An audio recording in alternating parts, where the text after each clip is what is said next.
Everybody, this is Con. I'm now reviewing the Renault Captur. So this car has been in Malaysia for a good couple of years, launched in 2015 as a fully imported model, at that time priced at 121,000 ringgit. Now locally assembled, the price has come down to 109,000 ringgit. But I understand that you can, if you bargain hard enough, get good enough discounts to to have your car a bit cheaper than that lah. Okay, so only one powertrain is on offer. It is the 1.2 liter turbocharged engine making 120 PS and 190 Newton meters of torque. So power output wise, it is thereabouts of a 1.6 liter NA engine with the torque of a 2 liter engine. And during the launch of the CBU model, I actually attended the media drive, okay, in which there was a fuel efficiency challenge. I think during that challenge we drove at gentle throttle highway speeds. We recorded average fuel consumption readings of about 5 liters per 100 kilometers. So the fuel economy potential of this engine is pretty alright, pretty decent. But what is this car like? First, let's adjourn outside for a walk around. Okay, so I'm standing outside the Captur. I am stepping away from it, and voila, there you have it. Walk away auto door lock. And so from the outside, the Captur is a very compact looking car. It measures less than 4.2 meters in length, so its footprint is really no larger than that of a B segment hatchback. So as standard, the Captur comes with a dual tone color scheme, okay, with bright shades of paint, primary paint contrasted against either black or white roof. Okay, so the test car I have here is red, contrast with black. Overall, this is a very cheerful looking shape, okay, compared to other style driven alternatives in the segment, namely the CHR and the CX-3. The Captur strikes an altogether more cheerful outlook. So from the outside, this car gives the outlook of a young, adventure loving kind of owner. Yeah, very cheerful, very chirpy car. So you feel good looking at it. It's compared to the CX-3 and CHR, which is more edgy, this one looks it is just as bright, just as striking, but it just looks a lot more cheerful lah. Okay, zooming into the details. So these slim headlamps get projector headlights, but with halogen bulbs. So in appearance, static appearance, it looks decent, but when you light up the yellow tinge of it, it makes it not as expensive as you would with the white color glow of LED or xenon headlights lah. Okay, and I like this nice little detail here. So it sort of like gives it focuses the light of the signal lamp into this strip. Very nice little touch. And these are the LED daytime running lights. You get these chrome silver surrounds to highlight. So if you look from the side metal, okay, there isn't much in like really sharp creases, but you get gentle waves. That first you have this gentle wave that rise up here, and then this one here as well. So it is a very nice, contoured surface along the door. Though I imagine the repair of aftermath of an accident may not be entirely straightforward. Okay. I also like they have this touch of flair. This cladding here, it runs with a curved shape. Okay, here at the back, rear drum brakes.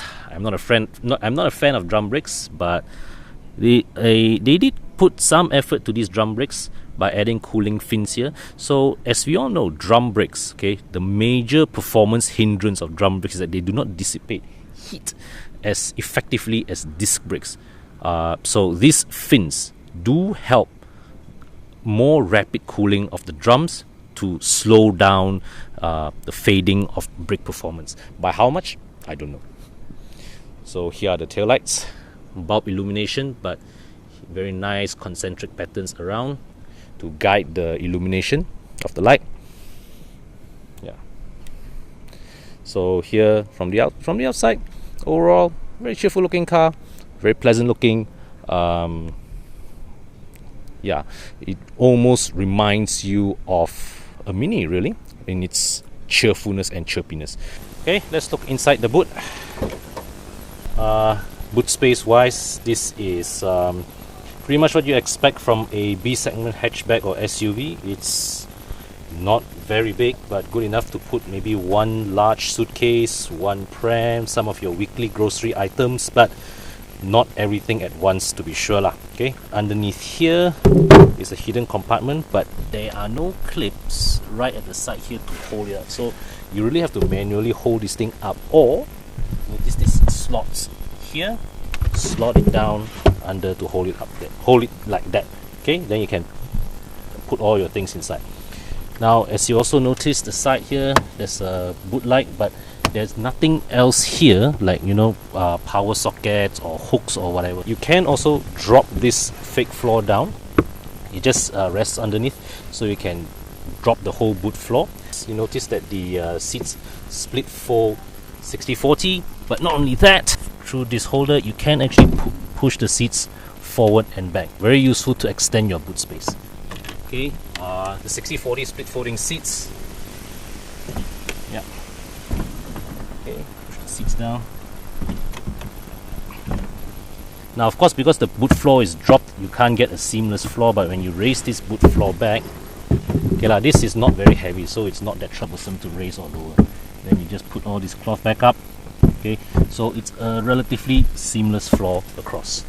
Not very voluminous on its own, but once you extend all the seats down, you can transport rather big items, and really appreciate that this is seamless, so you can like just rest a big item across. Of course, the tonneau cover is removable.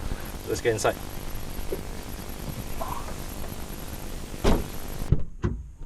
Okay, so to raise this up, okay, and raise this up. Now I'm faced with the question of how to pull this back. Now, this is definitely not the most conducive leg room with the seats pushed further forward, but I believe you can adjust it. Yeah, there should be a lever down here to adjust. So you pull this. Yeah. So then you push the seat all the way back.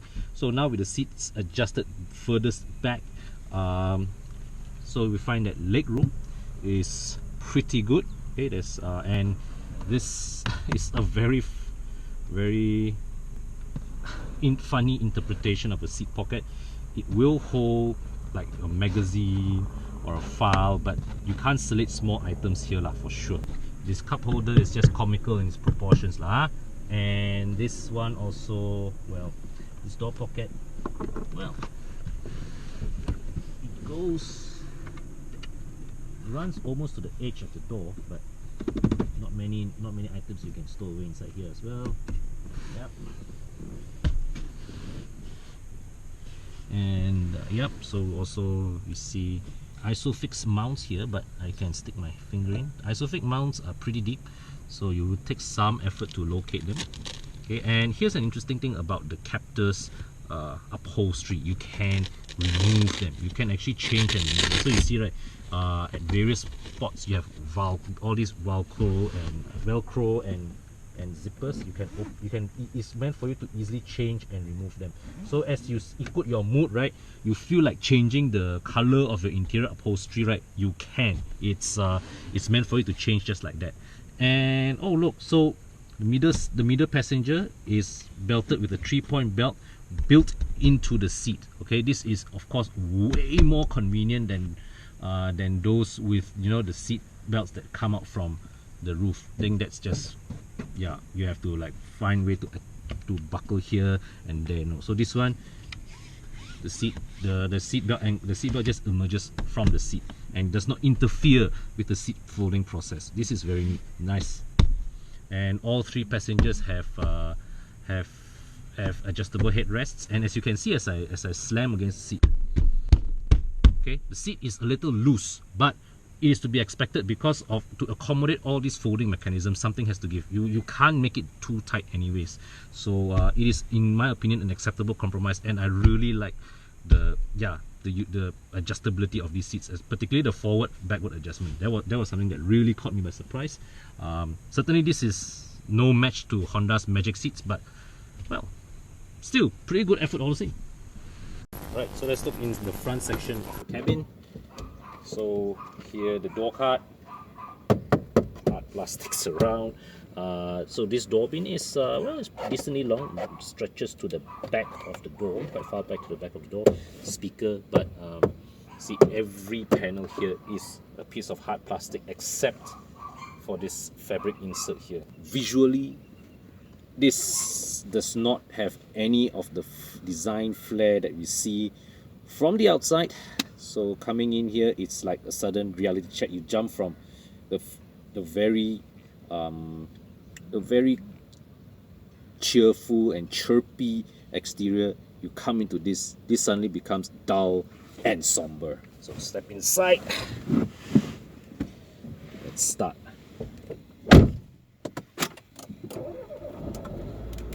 Okay, so here's the instrument cluster. Typical French design. They won't do anything straightforward. So here's the tachometer here at the side. Here's the fuel gauge, and then you have this little intersecting oval here with the digital speedometer inside. Buttons on the steering. These don't control audio. These control cruise control, speed adjustment, resume, cancel. Interestingly enough, the switch to activate cruise control is actually here. This activates cruise control. This activates the speed limiter. Let's look back here again. Here is where the volume adjustment is. So this adjusts volume. So it's all in this little floating little stock here. I suppose it's something that you can get used to, and particularly this volume adjustment will come in pretty pretty intuitively over a sustained period of usage. But other aspects of the control, I'm not so sure. So behind here there is a road. Let me show you from here. This is a rotating knob for me to browse between channels, and then these two buttons are required to adjust source audio and also to answer or hang up the phone. Okay. This is headlamp level adjustment, rear start, parking sensors. Here is perhaps the most over-engineered desktop box I've seen. So you press this, it pops up. This is a very thick box, and the hinge that opens and closes, it feels very substantial. Yeah, it feels like it is engineered to take a 10-ton load. But this is a usefully deep compartment, so you can dump really a lot of things inside here. You can chuck a lot of small items inside here. Okay, and continuing on the theme of small item storage. Okay, the story goes on well down here. So this is another useful compartment. You can drop most handphones inside here. There's a 12-volt socket here, but no USB port. USB port is attached to the head unit. Only one USB port the entire car. But further back, this is where things get a little comical. Okay, look at these three so-called cup holders and this slot in. I really don't know what you can fit inside here. I really don't know why they bothered with this. They should have, okay, because this is a crossover. This should have been made taller. These cubby holes, they should have been partitioned a little bigger. You see, like this is wasted space. This is wasted space. They could have just like raised this higher, then maybe this one raised to an armrest type box. And oh look, the seat adjustment is by rotary knob. If some of you may remember, the early batch Wajas used to have this as well. This is a very European thing. It's supposed to allow a greater degree of adjustability to the seat, but honestly I don't care. I think the Japanese way of using the lever is way more effective. This center console is good storage compartment, not so good. And of course, plastic quality, solid but uninspiring. Climate control, you get an auto single zone climate control system. Switchgear quality is distinctly average. It does not feel brittle. So touchscreen is pretty good actually. So the response is pretty quick. It's a basic touchscreen, a relatively basic touchscreen. It has built-in navigation. Not that we need built-in navigations into our infotainment these days, but it comes with everything. And here's the glove box. It goes in rather deep, but it's not very wide, so you can't really fit many items here. This is the fuse box. Inside here's the fuse box, and of course on the lid of the glove box, this is like you can select a booklet here. Here maybe you can select some cards here, but yeah, not the biggest glove box you will ever find. So here are the front seats. You also get ISOFIX mounts on the front seats. Okay, of course, where possible, you are not recommended to put your child seats at the front, but if you absolutely have to, good news, front seats have ISOFIX mounts, so plus point right there. So the cabin, there really isn't a square inch of soft touch plastic anywhere here. In Renault's defense, it feels like a decently solid cabin, right? But the color scheme and all, because outside you see a car that is bright and cheerful, you step inside to all these areas of gray plastics, plus this gray upholstery don't help lah. Okay, it's good that you have the option of changing, but I don't imagine they'll be cheap to specify replacements. Now, if you will recall from my BMW 330e video, it is very easy when you are driving a car with keyless entry. It is very easy that you may actually accidentally leave your key fob somewhere else and just drive the car off with the key not inside the car. Okay, and you face this problem of him. And then once you go somewhere, you stop, you turn off the engine pump, that's it, you are stranded because you have no way to start the car back. So here's a little built-in feature that Renault has with the Captur's keyless entry system. It is presumably there with all the other Renault models as well, but we have yet to experience it. So right now, here's the key fob of the Captur. I'm holding it outside my window here, okay, and I'm going to try and switch the engine off. Okay, so on the instrument cluster now, it says that it shows that it tells me there is no key card. So you have to press and hold the start stop button before the engine switches off. Okay, so it prompts you, are you sure you want to turn the car off? Because once you turn it off, you have to make sure that the key fob is back with you. But if you keep the engine running, at least you can still trace wherever your key is, drive to that location, retrieve the key, and then go about your own merry ways. The driving experience of the Captur is an interesting mix of pros and cons. So let's start with the engine. This engine is decently punchy, okay? But accessing that punch, you have to deal with a bit of turbo lag, and you also have to deal with a bit of lag in response of the transmission. So when you go full throttle, when you want to summon full bore acceleration, okay, be it when you're overtaking or when you are exiting a junction, you step on the accelerator pedal, the engine spools up, you have to wait for the turbo to kick in before you are then hit with a punch of acceleration. Okay, it is a modest, but it is a noticeable punch. Yeah, so it is something that you may get used to with time, but suffice to say that you cannot time your acceleration you have to give it that margin before you can expect your throttle input to translate into actual acceleration. But once it gets going, there is a decent turn of pace from the engine. Okay, it is just about whether can you wait for that pace to come or not. Okay, that's one. The chassis tuning is a bit more. That offers a bit more happy news. Ride comfort is fantastic, typical of Renault actually. Yeah, and also the handling is pretty tidy.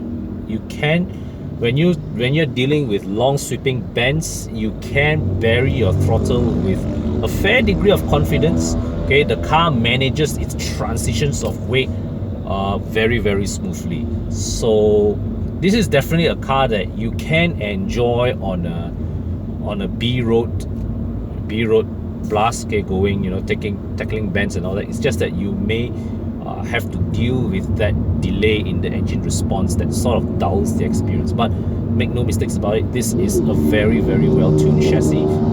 In terms of ride and handling, right, definitely this is up there with the segment benchmarks.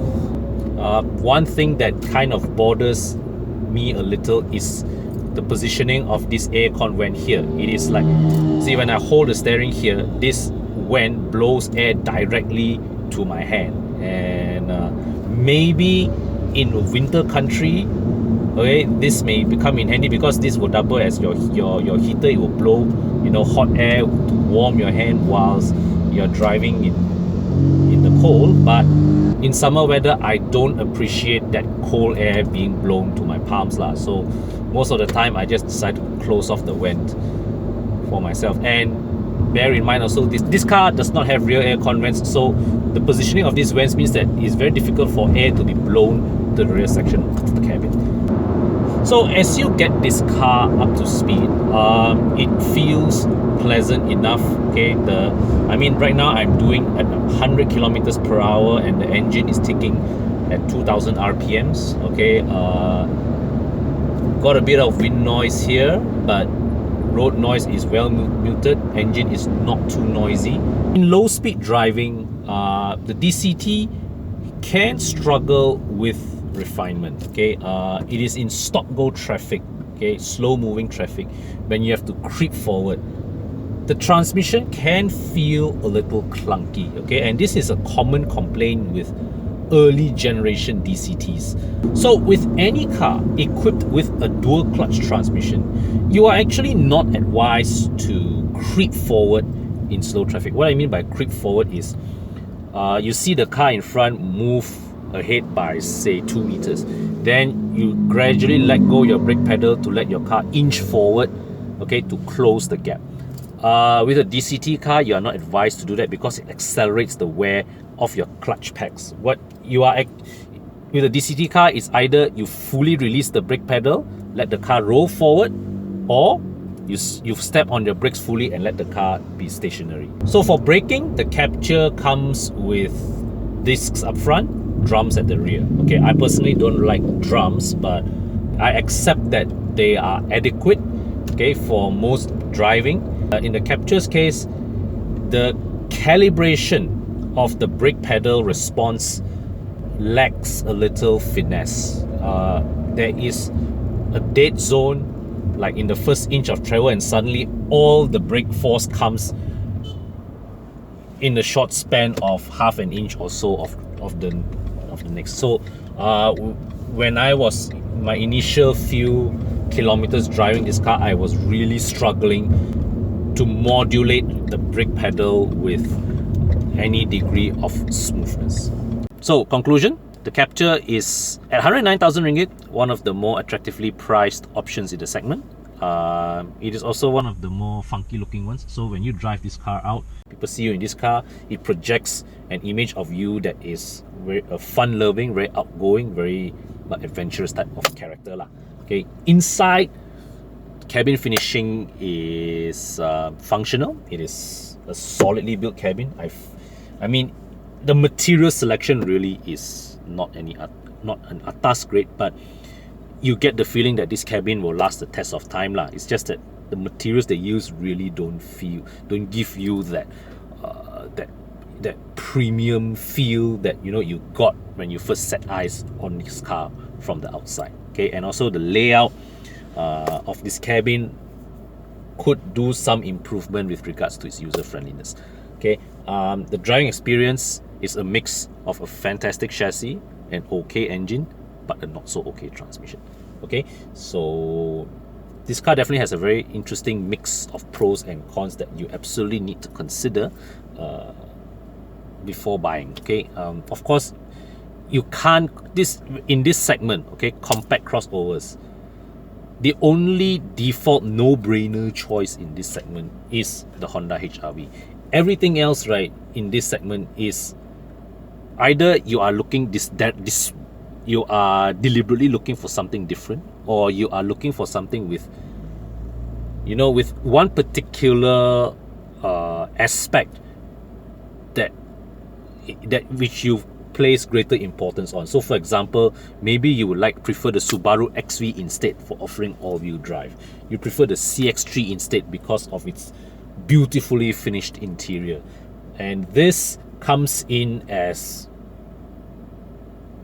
a stylish alternative that is easier on the wallet than either the CX-3 or the CHR. Okay, so that concludes it for my video of this Captur, and until my next video, thanks for watching. Bye for now.